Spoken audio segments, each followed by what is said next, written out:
Sejam todos muito bem-vindos. Tem alguém na casa pela primeira vez? Qualquer dúvida, pode nos procurar no final da palestra. Vamos dar início fazendo uma leitura no preparo do livro Fonte Viva, de Francisco Cândido Xavier, pelo Espírito de Emmanuel. Eu separei aqui um capítulo 177, que é relevante ao tema que o Sérgio Nóbrega vai nos apresentar hoje, de desprendimento dos bens terrenos. O capítulo é 177, Riqueza para o céu. Ajuntai tesouros no céu. Jesus, Mateus, capítulo 6, versículo 20. Quem se aflige indebitamente ao ver o triunfo e a prosperidade de muitos homens impiedosos e egoístas, no fundo dá mostras de inveja, revolta, ambição e desesperança. É preciso que assim não seja. Afinal, quem pode dizer que retém as vantagens da terra com o devido merecimento? Se observamos homens e mulheres despojados de qualquer escrúpulo moral, detendo os valores transitórios do mundo, tenhamos ao revés pena deles. A palavra do Cristo é clara e insofismável. Ajuntai tesouros no céu, disse-lhes o Senhor. Isso quer dizer, acumulemos valores íntimos para comungar a glória eterna. Efêmera será a galeria de evidência carnal. Beleza física, poder temporário, propriedade passageira e fortunada amoedada podem ser simples atributo da máscara humana, que o tempo transforma infatigável. Amealhemos bondade e cultura, compreensão e simpatia. Sem o tesouro da educação pessoal, é inútil a nossa penetração nos céus, porquanto estaríamos órfãos de sintonia para corresponder aos apelos da vida superior. Cresçamos na virtude e incorporemos a verdadeira sabedoria, porque amanhã serás visitado pela mão niveladora da morte e possuirás tão somente as qualidades nobres ou alvitantes que houveres instalado em ti mesmo. Após essa leitura, preparando para o nosso estudo de hoje, vamos acalmar nossos corações, nossas mentes. Convido que a gente respire 3 vezes profundamente para acalmar nossos batimentos cardíacos. Essa é uma ferramenta poderosa além da prece para nos acalmarmos, para aliviar a ansiedade, para nos mantermos focados. Vamos pedir à espiritualidade amiga dessa casa que desde cedo prepare esse ambiente com tanto amor e carinho, que intua nosso amigo Sérgio, que vai dar essa palestra para nós, e que nós estejamos receptivos em ambos os planos, espiritual e terrestre, para as suas palavras, que nós sejamos abertos ao nosso entendimento. Que assim seja, graças a Deus.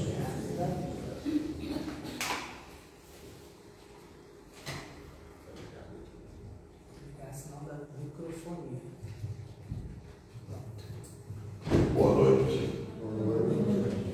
Que a paz do Divino Mestre Jesus habite nos nossos corações, hoje e sempre.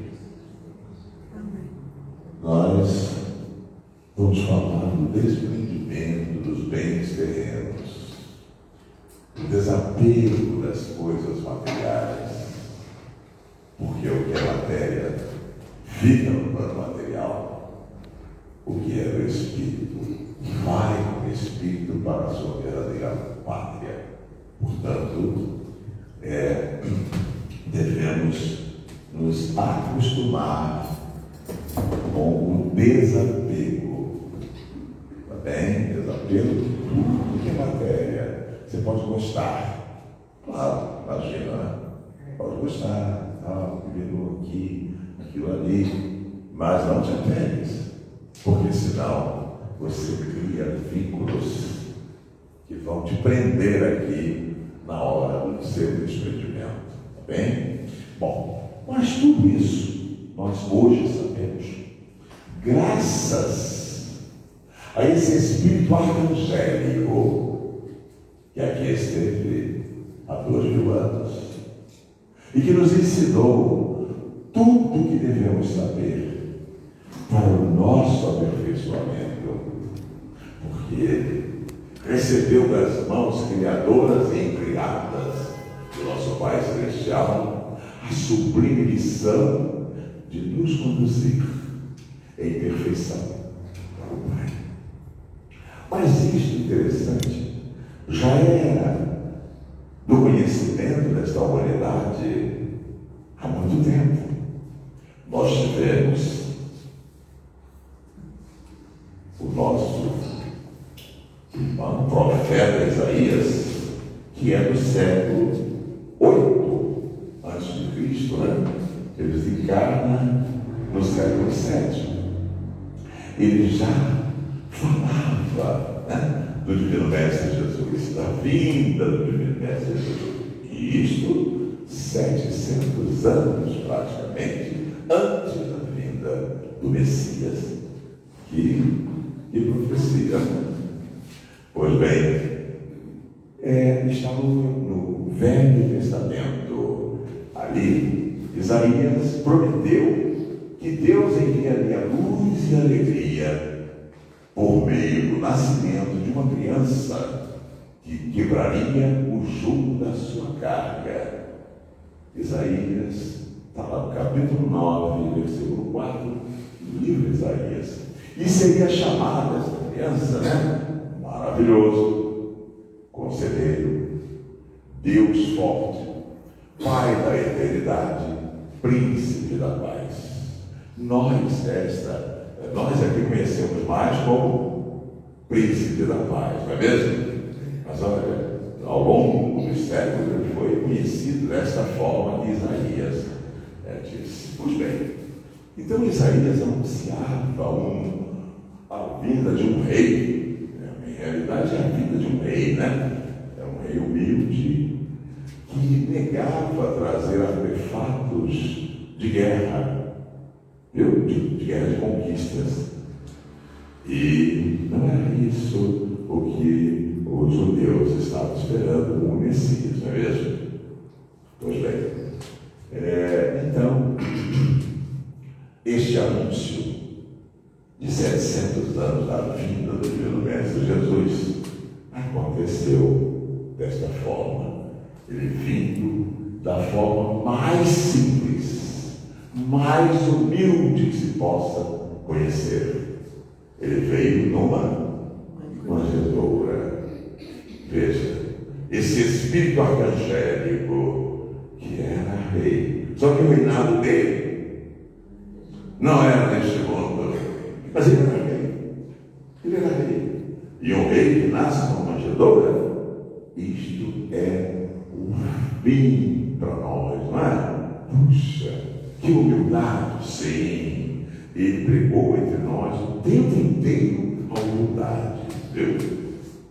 E ensinou que esta é uma virtude que todos nós devemos buscar conquistar.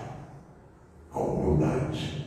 Sem humildade é como se estivéssemos com uma veste cobrindo corpos putrefados, corpos cheios de deformidades. Mas a veste é bonita. Sem a humildade nós não conquistamos nenhuma outra virtude. É ela que abre a porta para as demais. Pois bem, então, há 10 bilhões de anos atrás, André Luiz aqui nos diz, o Divino Mestre Jesus recebeu das mãos criadoras e incriadas do nosso Pai Celestial a sublime missão de nos conduzir em perfeição a Ele. E tempo virá em que Ele dirá: Pai, eis vossos filhos perfeitos, como pedistes. Mas até lá, é preciso que cada um de nós faça o melhor de si, para que não retardemos esta viagem que já está com muito tempo de atraso, por nossa culpa, por nossa causa. Viu?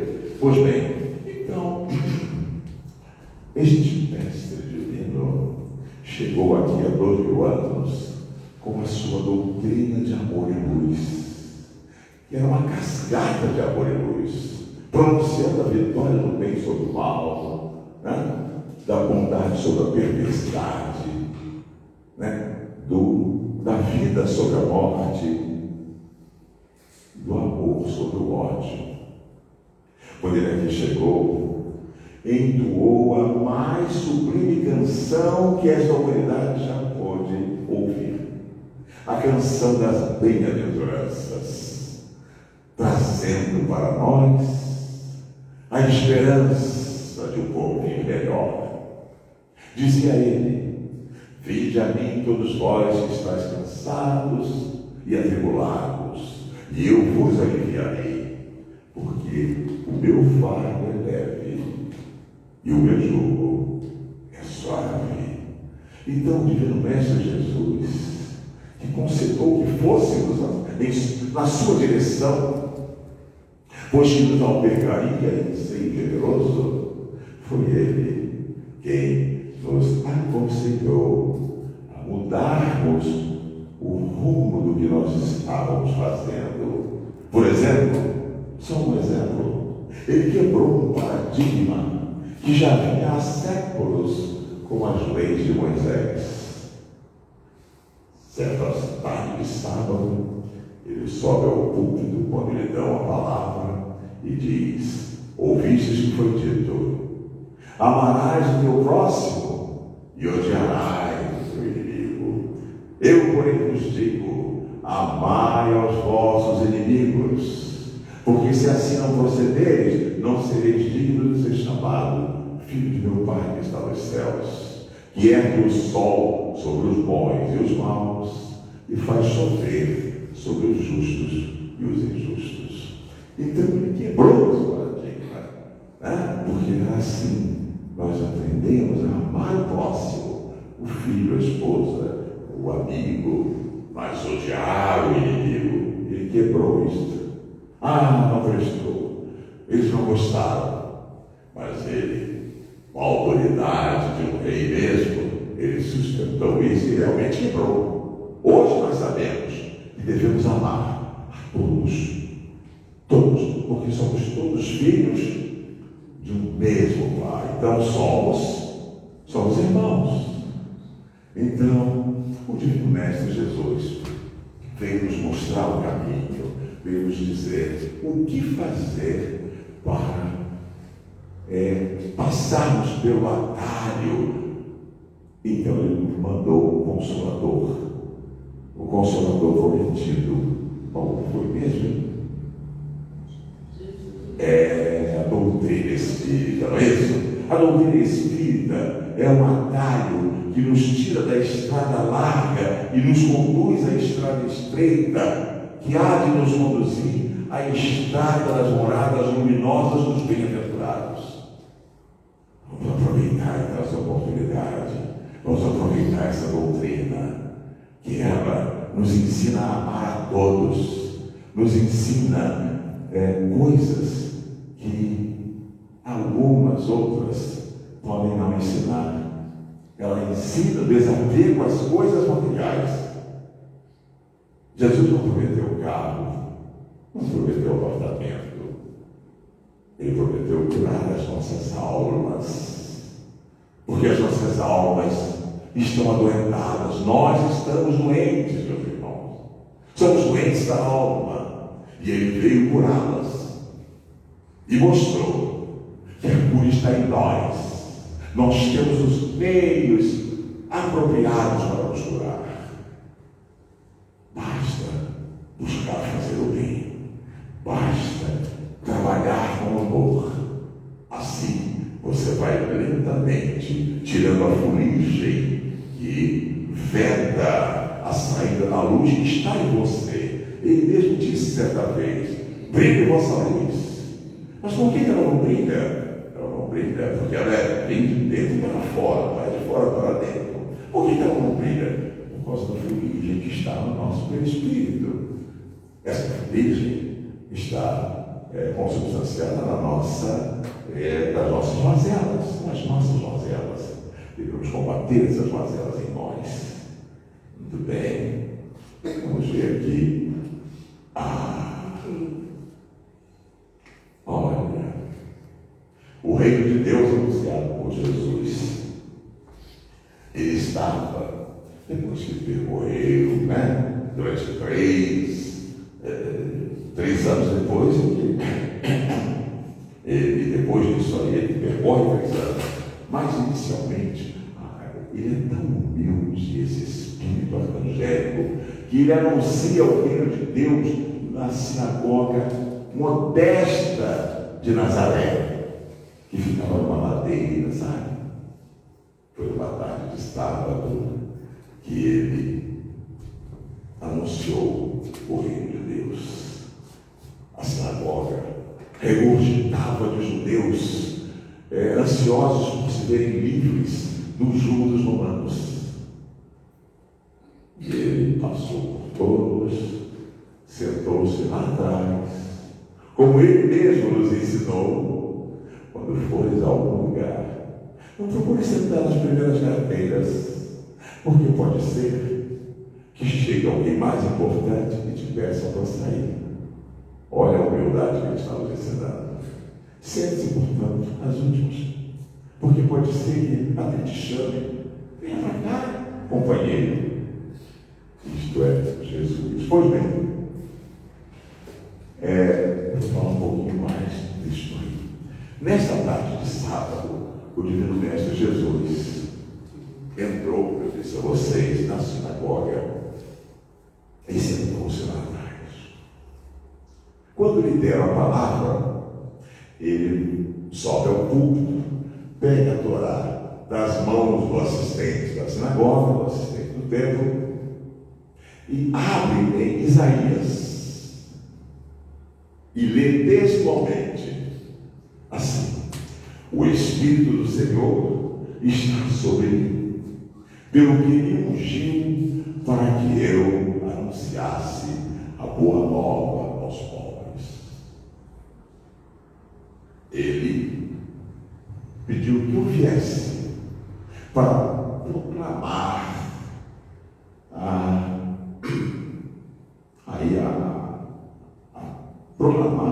que os pobres, que os escravos, que os cativos fossem libertos.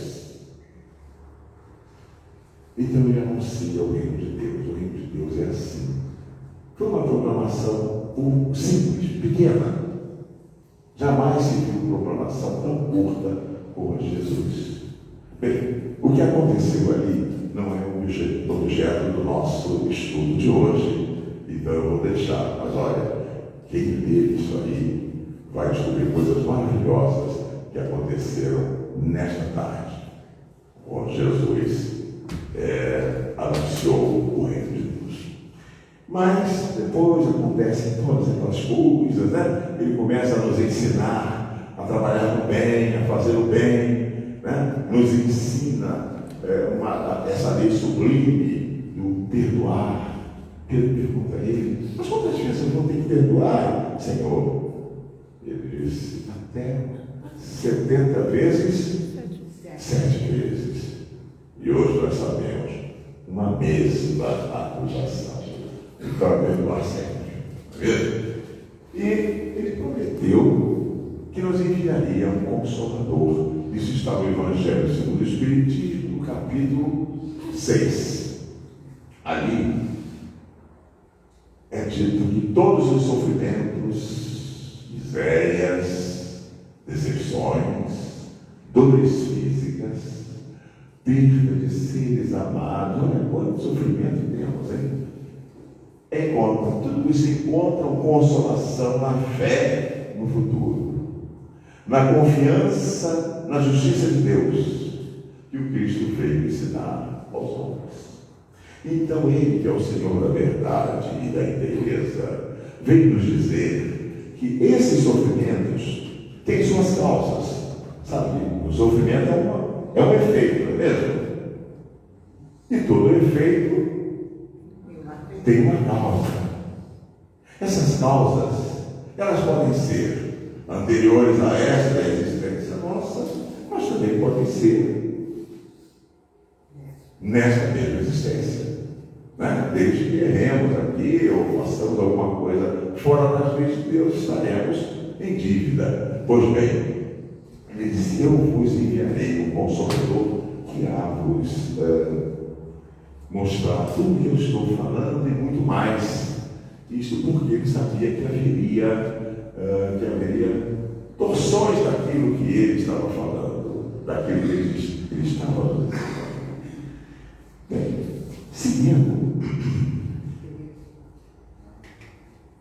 nós, nos dias atuais, encontramos vários espíritos que à época de Jesus já estavam aqui, né? No anonimato, mas já estavam aprendendo com ele para mais adiante e colocar em prática para esta humanidade aquilo que ele nos ensinou. E temos um belo exemplo de Madre Teresa de Calcutá, esse espírito maravilhoso que ali tem nos dizer, não é a altura, porque ela era baixinha, né? Não é a altura, nem o peso, nem os músculos que tornam uma pessoa grande. É o seu coração, é a sua maneira de tratar o próximo. Ela se preocupava com os doentes, se preocupava com os pobres, com os deserdados da sorte. Madre Teresa de Calcutá é um espírito de uma luz imensa. No plano espiritual é um espírito rico. Por quê?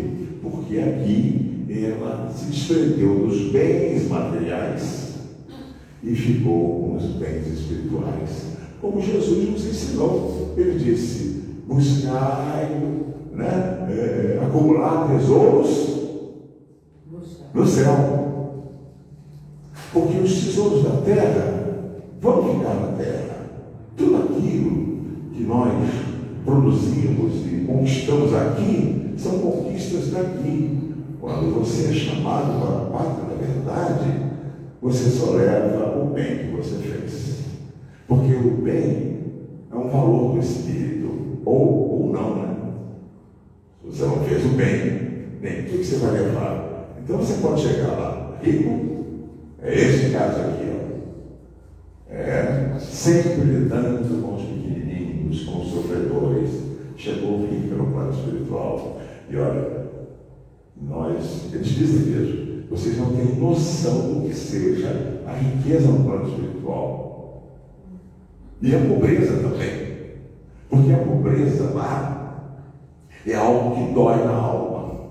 Nós temos um irmão que desencarnou aqui, ele era riquíssimo, conhecido no mundo inteiro. Quando desencarnou, ele era tão pobre no plano espiritual que sequer tinha vestimenta. Ele tinha vergonha da nudez. Ele foi emprestado uma roupa. Espera aí, nudez?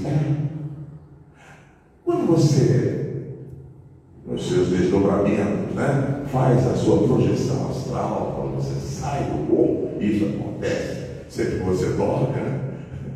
Às vezes até ele está dormindo direito, o espírito já está saindo. Você sai vestido, sabia? Você sai com a vestimenta natural.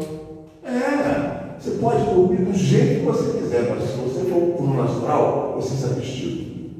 Você tem um roupão, você tem uma roupa plasmada no plano espiritual, tão logo você se desprenda. Pois nem isso ele tinha, de tão pobre que ele era. Que não atinge ao nosso irmão, ele hoje já está bem melhor e já entende isso. Só, por exemplo, porque vocês conhecem Laurence da Lábia. Pois é, ele era riquíssimo, chegou bem no plano espiritual. Então, chega rico lá quem trabalha no bem aqui. Se não trabalhar no bem, no plano espiritual, vai ter problemas. Viu? Aqui, quando você nós ouvimos falar e vemos morador de rua. O morador de rua, ele pode ficar debaixo de uma marquise, de um viaduto, se esconder num pão qualquer. E, bom, se não for alguém lá para fazer maldade com ele até dorme, está tudo bem. No plano espiritual, se você não tem morada, e é um espírito baixo, como esse tipo que eu falei, que não faz nada ruim para ninguém, não tem sossego, não tem descanso. Um pequeno exemplo, para não ficar só nas palavras, mas ilustrando. André Luiz, quando desencarnou aqui, ele foi para as zonas umbralinas. E lá ele padeceu muito. Ele mesmo diz isso. Padeceu demais, gente. Mas André Luiz era um médico aqui, conceituado, um homem de bem, né? Entre nós. Para o plano espiritual, não. Porque lá, gente, você tem que ter feito muito bem aqui para chegar lá e merecer uma morada, merecer um tratamento digno. E ele não teve esse tratamento. Foi para as zonas umbralinas, sofreu durante 8 longos anos, vocês devem ter tomado conhecimento disso, e ele disse: eu só consegui ajuda quando eu orei, quando ele entrou em oração, elevando o seu padrão vibratório. Ele orou com tal intensidade que ele perdeu a noção do tempo que levou orando ao autor da vida, pedindo ao autor da vida que o socorresse. Foi quando ele elevou o seu padrão vibratório que ele viu à sua frente Clarencio, que lá estava a pedido da sua mãe, da mãe do André Luiz. E aí ele foi recolhido, né, lá no Ministério do Auxílio, aonde ele foi hospitalizado, que era até o hospital do Ministério do Auxílio. E ali ele chega, sabe como? Ele não tinha casa, né? Foi parar nas zonas umbralinas, foi para o hospital, e lá ele chega como suicida. Mas ele não se suicidou, ele até se assustou. Por que suicida? Porque ele é um suicídio involuntário. Ele fumava, ele bebia, ele comia, às vezes, exageradamente. Tudo isso, no plano espiritual, é considerado como suicídio. É um suicídio involuntário, mas é suicídio. Então nós devemos tomar cuidado até com o que nos alimentamos. Viu? Com tudo. Porque essas coisas queimam o fluido vital que nós trazemos. Cada um de nós tem um tom vital quando nasce. Para durar 80 anos, para durar 70 anos, enfim. Para durar o tempo da sua programação. Mas se você abusar, né, fazendo muitas coisas erradas desse tipo que eu falei, você vai queimando o seu tom vital. E às vezes era para você desencarnar aos 88 anos, desencarna aos 60. E esses 28 anos, esses 28 anos, você levou queimando, né, tudo aquilo que você fez. Pois bem, então, meus irmãos, vamos procurar a riqueza do céu. Olha, alguém carinhosamente chamou de Chico. Esse irmão, ele psicografou mais de 10.000 cartas, consolando as mamães. Olha como ele se enriqueceu, né? Ele produziu mais de 450 obras, né, livros, vendendo mais de 50 milhões de exemplares, né, instruindo essas mentes. Hoje nós sabemos de muitas coisas graças à psicografia deste irmão. Mas ele não vivia só assim, não. Detalhe, toda aquela renda que ele recebia, mandava para as instituições de caridade. Gente, isso é demais, não é? Pois é, um espírito que estava completamente desprendido das coisas materiais. Ele vivia com o pouquinho que ele recebia na prefeitura. E olha lá, e assim mesmo, um pouquinho que ele recebia, ainda distribuía. Ele fazia visitas fraternas, em leprosários, né? Em hospitais. Estava sempre, olha aqui, ó, as pessoas visitando o Chico, ele beijando as mãos dessas pessoas, conversando com essas pessoas, levando uma palavra amiga. Esse espírito, então, um espírito que trabalhou incansavelmente enquanto aqui esteve. Agora, detalhe, ele desencarnou em 30 de junho de 2002. Ao chegar no plano espiritual, ele foi recebido pelo Divino Mestre Jesus. Veja bem, pelo Divino Mestre Jesus. E você sabe o que ele pediu lá? Mestre, permita que eu volte para trabalhar, que eu trabalhei pouco. Ele achou. Se ele, Chico, trabalhou pouco, hein? E nós, hein, meus irmãos? O Chico trabalhou pouco. Hoje em dia, o Chico vem 3 vezes da semana em algumas cidades, 3 cidades do Brasil, uma delas em Salvador. Só que anonimamente. Por quê? Porque senão vai haver aquela romaria, né? Todo mundo vai querer falar com o Chico. Pois ele está trabalhando com um médium, que é um irmão, é um aposentado do Banco do Brasil, funcionário do Banco do Brasil, e que recebe o Chico e atende uma comunidade muito carente. O centro é um terço que tem isso aqui, ou seja, divide-se em 3, um pedacinho dos 3. A mesa que ele atende é um caixote de feira. A janela não tem cortina. Ele chega por volta das 10 horas, sai por volta das 10 ou 11 da noite. E o médium não bebe água, não faz bebida, não se alimenta e não sente nada.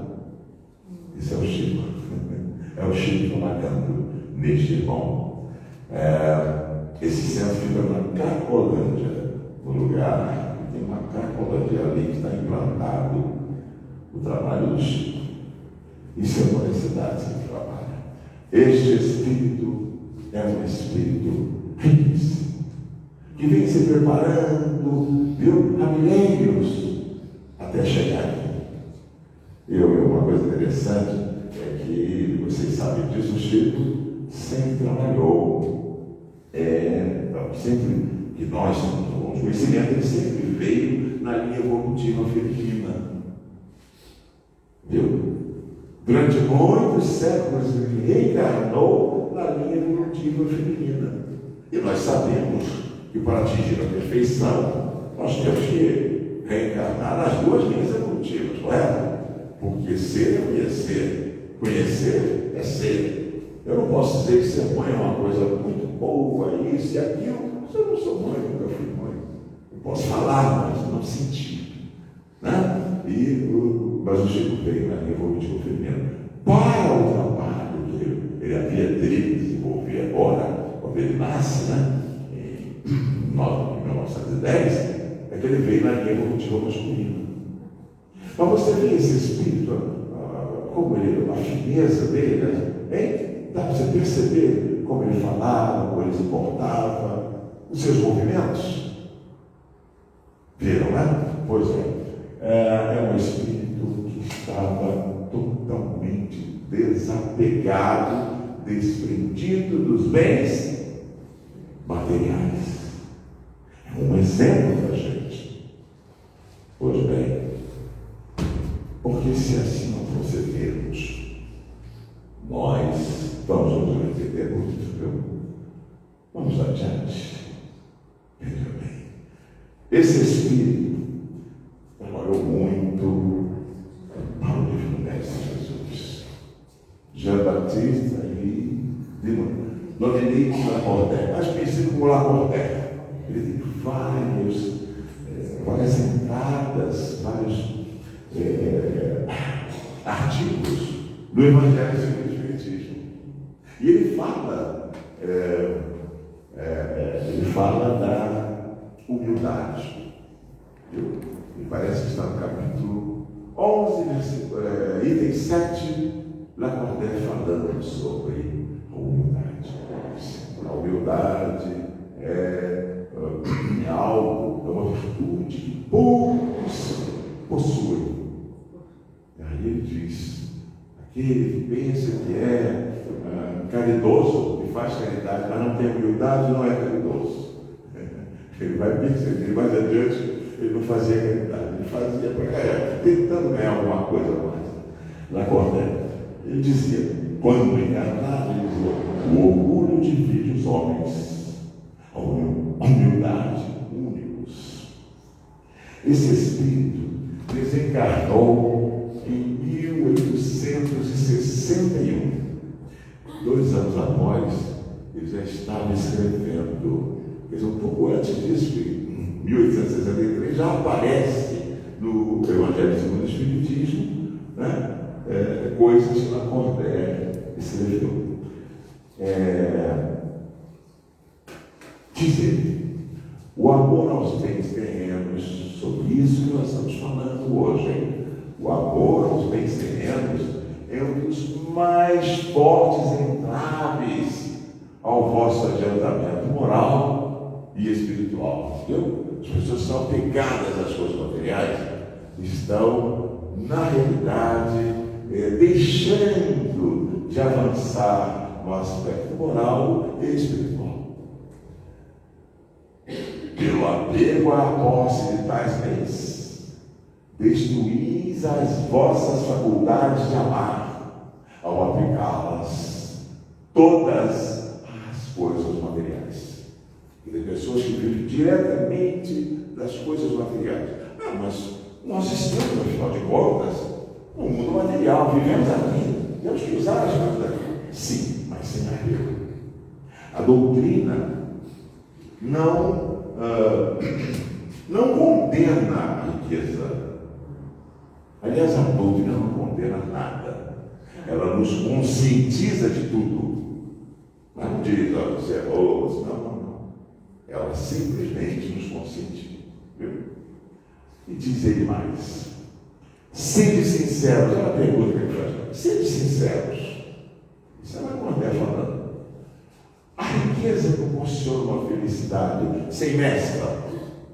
Hein? Você conhece alguém que, por ser rico, obtém uma felicidade sem mescla nenhuma?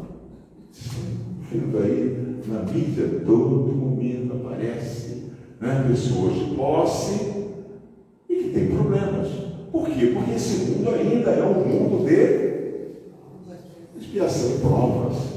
Então não é um mundo de felicidades ainda. Nós só estaremos no mundo de felicidade, nos mundos felizes ou mundos ditosos, quando nos despojarmos dessas mazelas. Porque no mundo dos ditosos não existe, irmãos, com essas mazelas: o orgulho, o egoísmo, a inveja, o ciúme, a maledicência, todas essas mazelas que nós conhecemos. Lá não tem. Viu? É quando nós estaremos passando da alfândega. Eu já explico. A alfândega é o seguinte: nós estamos no plano material, não é isso? Estamos encarnados, estamos no plano material. Quando sairmos do plano material, todos nós iremos passar pela alfândega, que é o plano astral. O plano astral é um plano animal. Viu? É um plano animal.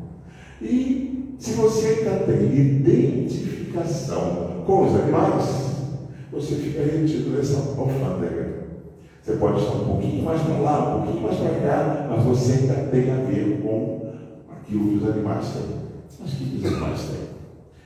Você sabia que o seu gatinho tem ciúmes? E nós temos também. Você sabia que ele tem inveja sobre o outro ganhou e ele não? Você sabia que ele tem raiva? Ou seja, todos esses sentimentos mais, nós temos também. Eles têm e nós temos. Enquanto nós não trabalharmos isto, nós não passaremos do plano astral. A partir do momento em que nós, já retirando essas mazelas lentamente, porque a natureza não dá salto, não é isso? Tudo é muito lento, né? Mas à medida que você vai se elevando, se afastando da matéria e se aproximando da espiritualidade, você vai sendo conduzido para este outro plano, né? Que é o plano mental. O plano animal é um plano da personalidade. Você aqui assumiu. Como é seu nome, irmã? Meu? Marcela. Pronto. Nesta encarnação ela é a Marcela. Numa outra, ela pode ter sido Judite, a Irene, a Pedro, tal. A partir do momento, e eu acredito que seja a partir de agora, que ela se livrar de todas essas mazelas, ela passa na alfândega. Ela vai no plano astral, eles vão examinar e dizer, não, isso aqui tem passagem de graça. Ela vai para o plano mental, aonde já não tem mais a personalidade, será o plano da individualidade. Bem, alguns milênios, mas vou chegar lá, porque Jesus disse que nenhuma de suas ovelhinhas haveria de. Aí eu haveria de se perder. Não, mesmo que eu não quero agora, mas vai chegar um momento que eu vou querer. Vamos em frente aqui um pouquinho. Kardec se preocupou com essa coisa dos bens terrenos, né? O nosso codificador da doutrina espírita. E ele pergunta aos espíritos, mediante a organização que nos deu, a natureza traçou o limite das nossas necessidades? E eles respondem, sem dúvida. Mas o homem é insaciável. Ele conquista isso, ele quer mais aquilo, conquista aquilo, quer mais aquilo, ele é insaciável.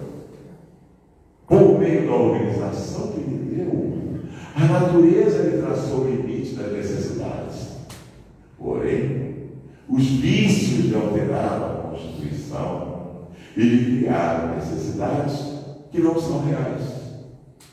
Nós estamos cheios dessas coisas. Você quer ver? Não é o caso de vocês, eu tenho certeza que não. Porém, tem gente que é assim. Lá estava vendo uma promoção. Eu vou correndo lá comprar. Você está precisando? Não, mas a promoção vai sair mais barato. Aí você vai lá e compra. Às vezes aquilo fica encalhado durante muito tempo no seu armário, no seu guarda-roupa. E você não usa. Daí a algum tempo, que bom que alguém te dá uma cutucada no plano espiritual, no seu desprendimento, sei lá, dá aquela roupa ali, né? Vai lá no centro, doa aquele negócio, aí você faz uma limpeza, né? Você dá uma porção de isso que eu nunca usei. Claro, isto é porque você ultrapassou os limites das suas necessidades, né?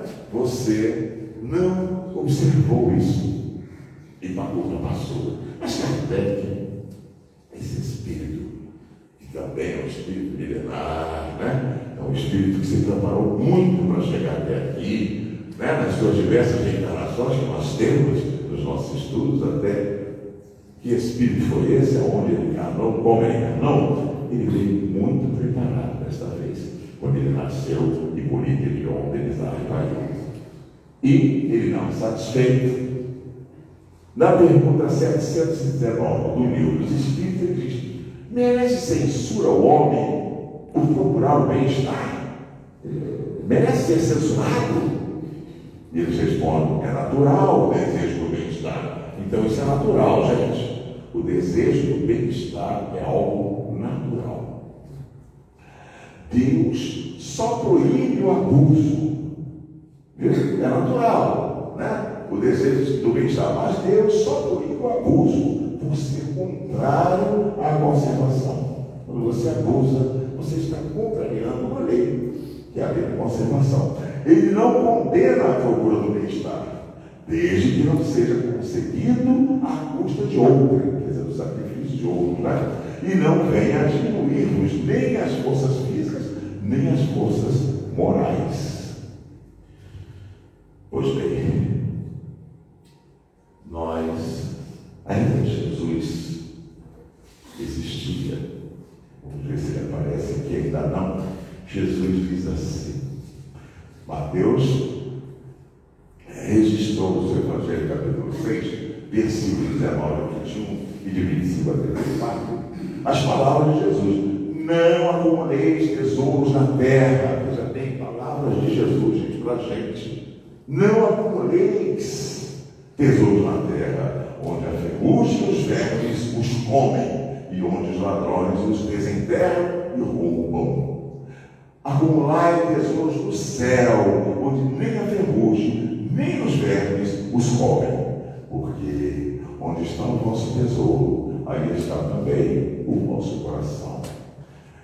Que bens são esses que eu vou acumular no céu? É claro para nós, é o bem que você faz.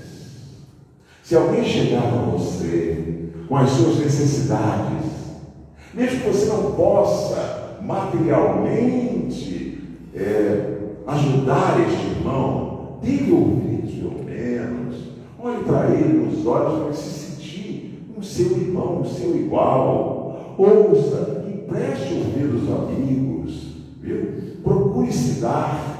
Aí está a verdadeira caridade, é o do se dar, é quando você sua pelo bem do próximo. Aliás, nós viemos aqui para verter água, sabia? Ou pelas lágrimas, ou pelo suor, no trabalho do bem.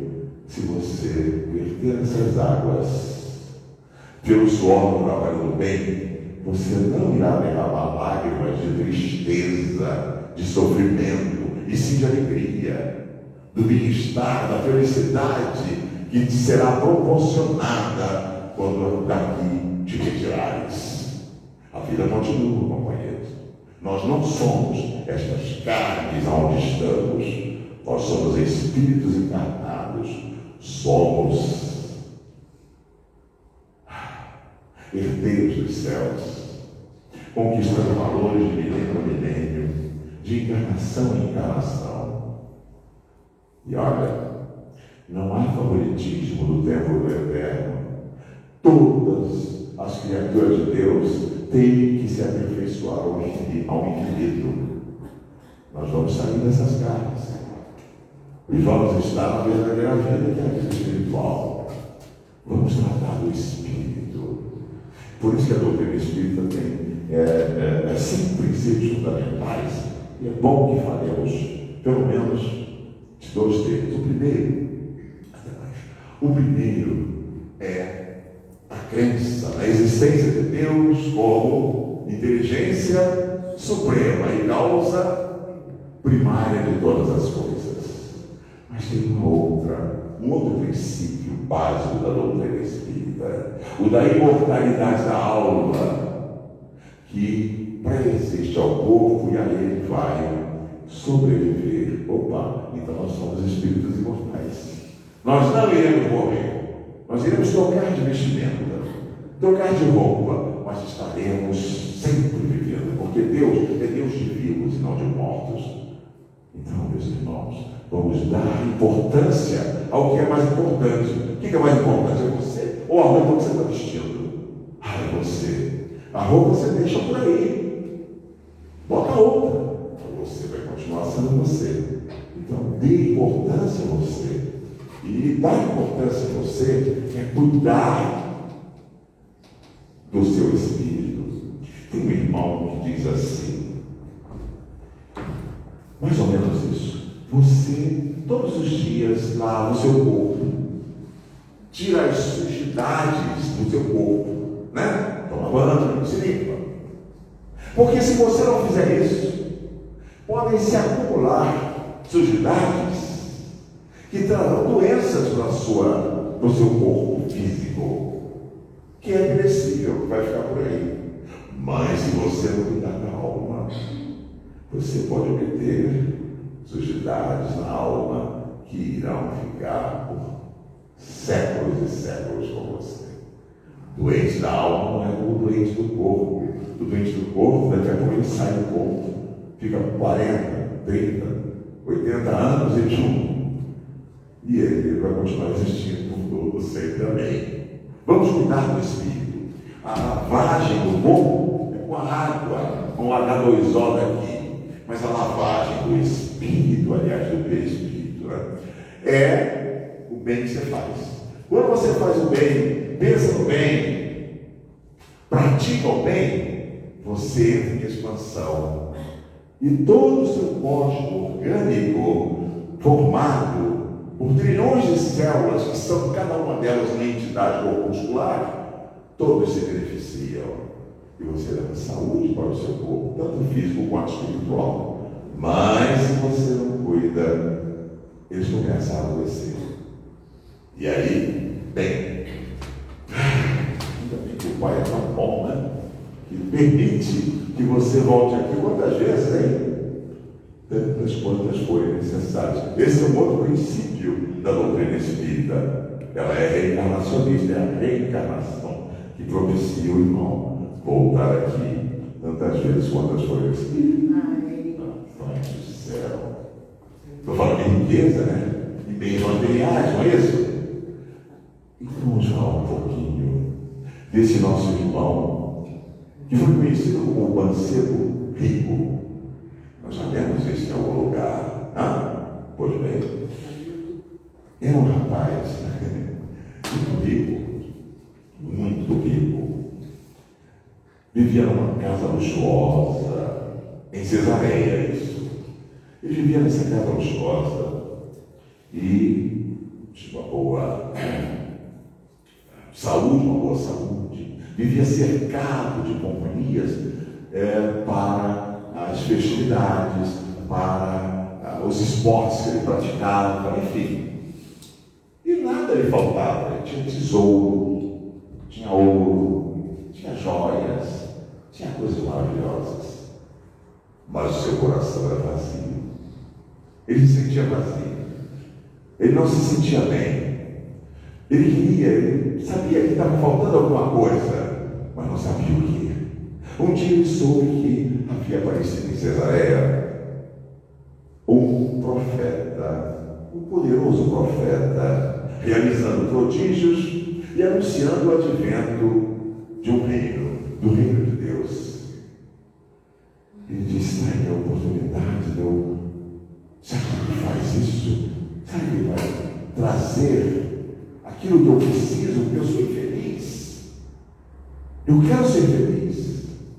Eu quero um caminho, uma estrada que me leve para as coisas luminosas.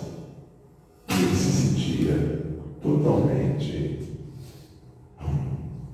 Aí ele resolveu procurar esse profeta nazareno, que é Jesus, né? E vai encontrá-lo às margens do lago de Jerusalém. Numa bela tarde, ele vai à procura de Jesus e o avista de longe. Quando ele olha, parecia que ele conhecia. Eu conheço ele, estou pensando, eu conheço ele. Mas de onde eu conheço? Não sei de onde eu conheço, mas eu conheço. E fui andando para o lado de Jesus. Chegando próximo, ele perguntou o que poderia fazer para obter a paz que ele pregava, para obter as coisas tão bonitas que ele pregava e que ele já ouvia as pessoas falando das grandícias do céu. Jesus então lhe diz: olha, você tem que estar em conformidade com as leis do Pai. Ele sabe, mas eu obedeço a todas elas, a todas as leis. Isso aqui. Então o que eu devo fazer para obter o céu que você está prometendo, o reino dos céus? Ele disse: venda tudo que você possui, distribui para os pobres, vem e siga-me. Ele disse: isso eu posso fazer. Mas olha, eu tenho uma corrida de uma quadriga, eram 4 cavalos, de uma quadriga de uma semana, porque Cesareia era um lugar de muitas festas, muitas competições, essas coisas, eles adoravam viver assim. Então ele disse, pois é, aí eu comprei, eu vou participar de uma dessas competições, e eu comprei 2 parelhas de cavalos fogosos, velozes, e até contratei alguns escravos, me preparei. É só mais uma semana. Jesus olha para ele, e com os olhos ele fala que espírito é do espírito, não há tempo.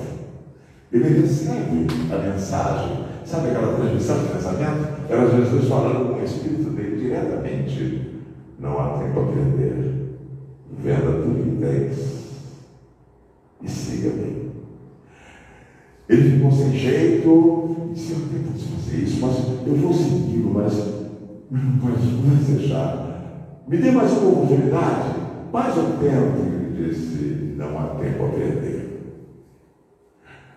De repente ele sentiu um certo vigor para falar e disse: então olha, depois da semana que vem eu vou te seguir. E sai correndo, sai disparado.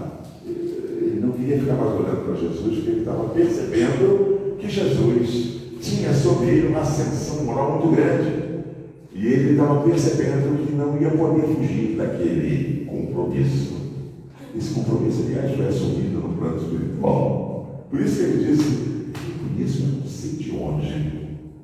Era uma amizade celestial que eles chamam. Pois bem, uma semana depois, houve a tal corrida na quadriga. E ele saiu correndo disparado. Era um dos melhores, mas uma manobra infeliz. Acabou o desastre. Ele cai, os cavalos viram, e ele é dilacerado pelas patas velozes dos cavalos fogosos e velozes. E ele, todo enlameado e cheio de sangue, mas já se esvaindo da vida, quer dizer, sentindo-lhe a vida de fugir, ele percebe o rosto de Jesus, que lhe diz: siga-me. Ele já está desencarnado. Esse convite que Jesus fez a ele é um convite que Jesus faz a todos nós, o tempo todo. Devemos segui-lo. O que não deixa seguirmos Jesus é o nosso egoísmo e, acima de tudo, a nossa ignorância. Viu? Nós ignoramos muitas coisas que nos aguardam e que são boas. Nós somos herdeiros de Deus, somos filhos de Deus, herdeiros dos séculos. Gente, tem coisas maravilhosas nos aguardando, mas nós somos espíritos ainda infantis. Aí não podemos nos apossar das coisas maravilhosas, porque não sabemos usar. É como uma criancinha que sonha em ser aviador, mas ele ainda não cresceu para isso, não estudou, não vai ser aviador enquanto ele for pequenininho. É isso que se dá conosco. Vamos aceitar o convite de Jesus. Aliás, ele fez um convite muito mais forte agora, em 2020, que terminou o prazo da moratória que ele havia nos dado quando, em 19 de julho de 1969, o homem pisou na Lua. Ali foi um marco. E que o nosso irmão Chico Francisco recebe a seguinte comunicação. Era para ser agora, mas eu vou dar uma moratória de mais 50 anos para que vocês melhorem e aceitem o meu convite. Que convite? O convite de nos tornarmos solidários. Viu? Solidários a todos. É um convite de nós estendermos as nossas mãos altruísticas para os necessitados. Não fizemos isso. Veio, você sabe o que veio, né? E o mundo inteiro teve que se recolher em casa para olhar olhos nos olhos daqueles que só via de vez em quando. Sim, porque o marido sai de manhã, só chega de noite. Só via a mulher por uns tempinhos em que ele ainda estava acordado. Os filhos também, e a empresa até iria porque dormia. Quando eles se viram frente a frente, começaram as debandadas, as brigas. Quem sabe disso? Eu não vou ficar falando de uma coisa que até passou. Mas existe um outro plano, plano B. Eles têm um plano B para nós aceitarmos o convite que ainda não entendemos a mensagem. Vamos aceitar o convite de Jesus. E vamos nos desapegar, nos desprender das coisas do mundo. E vamos pensar nos valores espirituais. Vamos juntar nosso tesouro ao céu, graças a Deus. Que a paz do Divino Mestre habite os nossos corações, hoje e sempre. Boa noite.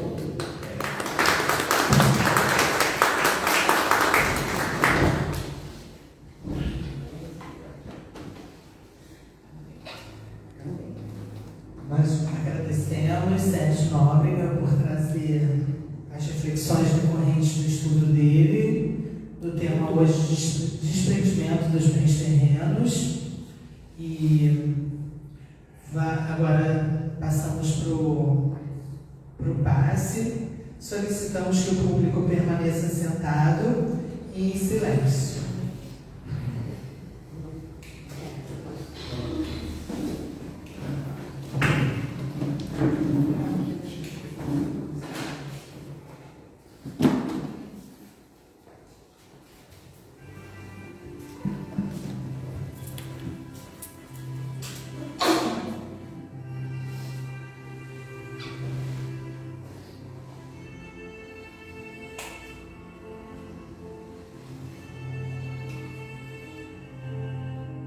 Pensando em Jesus,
graças a Deus.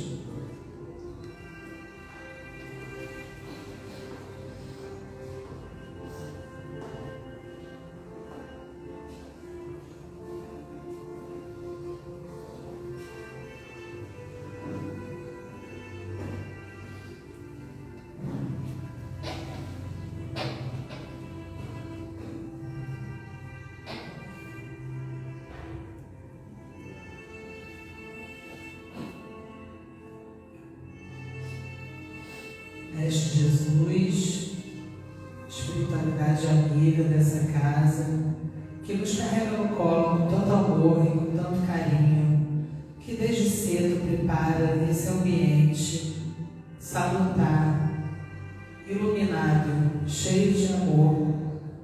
Primeiramente, agradecemos por essa tarde maravilhosa de estudos, que a gente toma um tempinho da nossa vida para aprender, para nos acalmarmos, para nos sentirmos próximos a Jesus, nosso mestre, modelo e guia. Que nós tenhamos olhos de ver e ouvidos de ouvir, que consigamos colocar em prática o que Jesus veio aqui nos ensinar.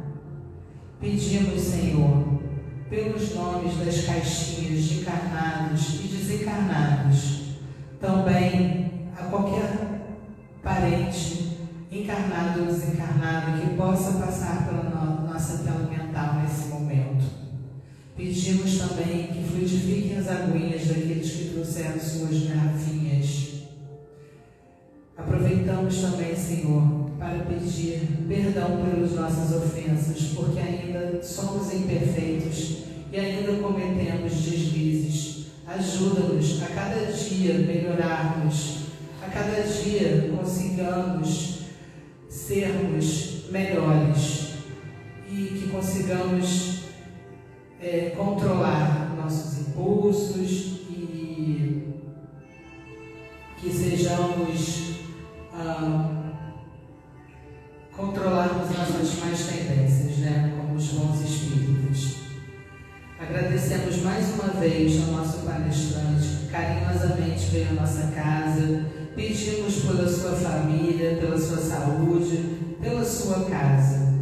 Que nós também consigamos e possamos retornar aos nossos lares melhores do que chegamos aqui, em segurança e com essa paz que Jesus nos traz na nossa alma e que nós consigamos sentir aqui nessa casa de amor e de luz. Que Jesus fique conosco, hoje e sempre. Graças a Deus. Graças a Deus.